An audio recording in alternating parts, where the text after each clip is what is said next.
Abu Jandal bin Suhail bin Amr radhiyallahu anhu.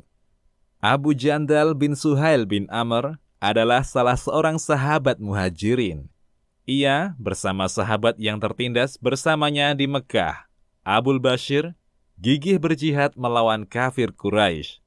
Saat wabah taun Amwas melanda di tahun 18 Hijriah, ia termasuk salah seorang yang terjangkiti dan meninggal karena wabah tersebut. Artinya, ia wafat pada masa pemerintahan Umar bin Khattab radhiyallahu anhu. Bagaimana kisah sahabat yang mulia ini? Nasab dan kabilahnya.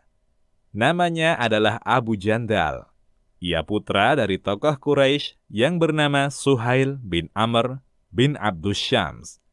Kabilahnya adalah Bani Amir, sehingga ia dinisbatkan dengan Al-Amiri. Al-Isti'ab Ibnu Abdil Bar. Abu Jandal adalah seorang yang pertama-tama memeluk Islam di Mekah. Saat menerima agama Tauhid ini, cobaan berat langsung ia hadapi. Ayahnya merespon keislamannya dengan memenjarakan dan merantainya. Karena intimidasi ini, ia termasuk kaum muslimin yang tidak bisa hijrah ke kota Madinah. At-Tabaqat Ibnu Sa'ad.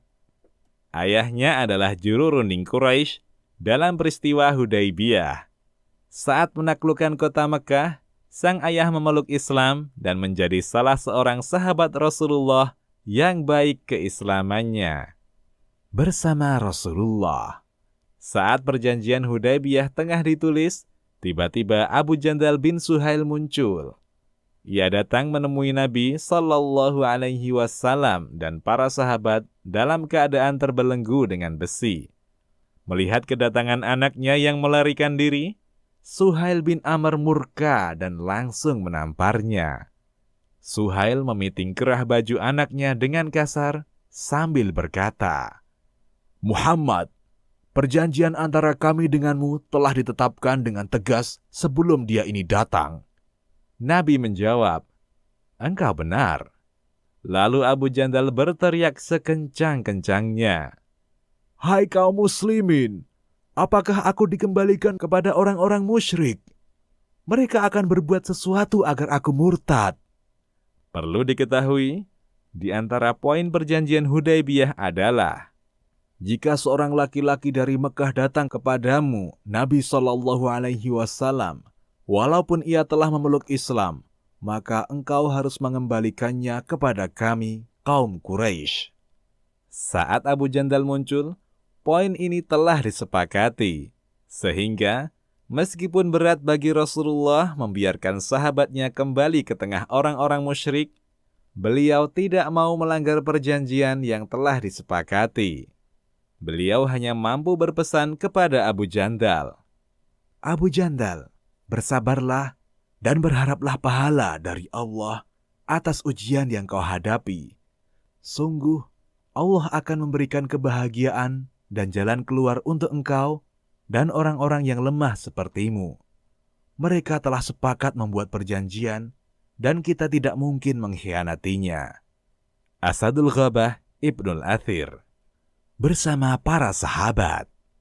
Ada kisah menarik tentang Abu Jandal setelah Rasulullah tak mampu mengabulkan permintaannya untuk diajak serta ke negeri hijrah Madinah. Ia bersama 70 orang yang senasib dengannya di Mekah melarikan diri dari tawanan Quraisy. Mereka keluar menunggangi kuda dan bergabung dengan Abul Bashir radhiyallahu anhu. Mereka semua tidak mau pergi menyusul Rasulullah ke Madinah. Khawatir kalau Rasulullah malah mengembalikan mereka ke Mekah lagi. Mereka bergabung dengan orang-orang dari kabilah Ghifar, Aslam, Juhainah, dan kabilah Arab lainnya yang telah memeluk Islam. Hingga jumlah mereka mencapai 300-an orang. Mereka mencegat jalur dagangnya Quraisy, tidak seorang Quraisy pun yang melintas, kecuali mereka bunuh. Dan mereka rebut harta kafilah dagangnya. Perbuatan mereka benar-benar merepotkan orang-orang Mekah, hingga kafir Quraisy Mekah mengirim surat kepada Rasulullah Sallallahu Alaihi Wasallam agar mengajak kelompok Abul Bashir dan Abu Jandal bergabung ke Madinah, sehingga mereka tidak lagi menjadi ancaman untuk Quraisy. Artinya, pihak Quraisy sendiri yang membatalkan salah satu poin dari perjanjian Hudaibiyah.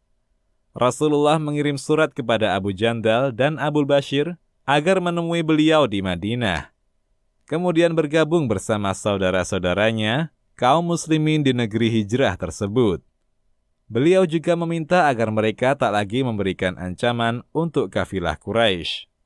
Saat surat Rasulullah sampai, Abul Bashir tengah mengalami sakit.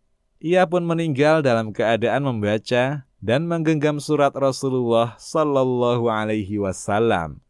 Lalu Abu Jandal memakamkan sahabatnya itu, Asadul Ghabah Ibnul Athir.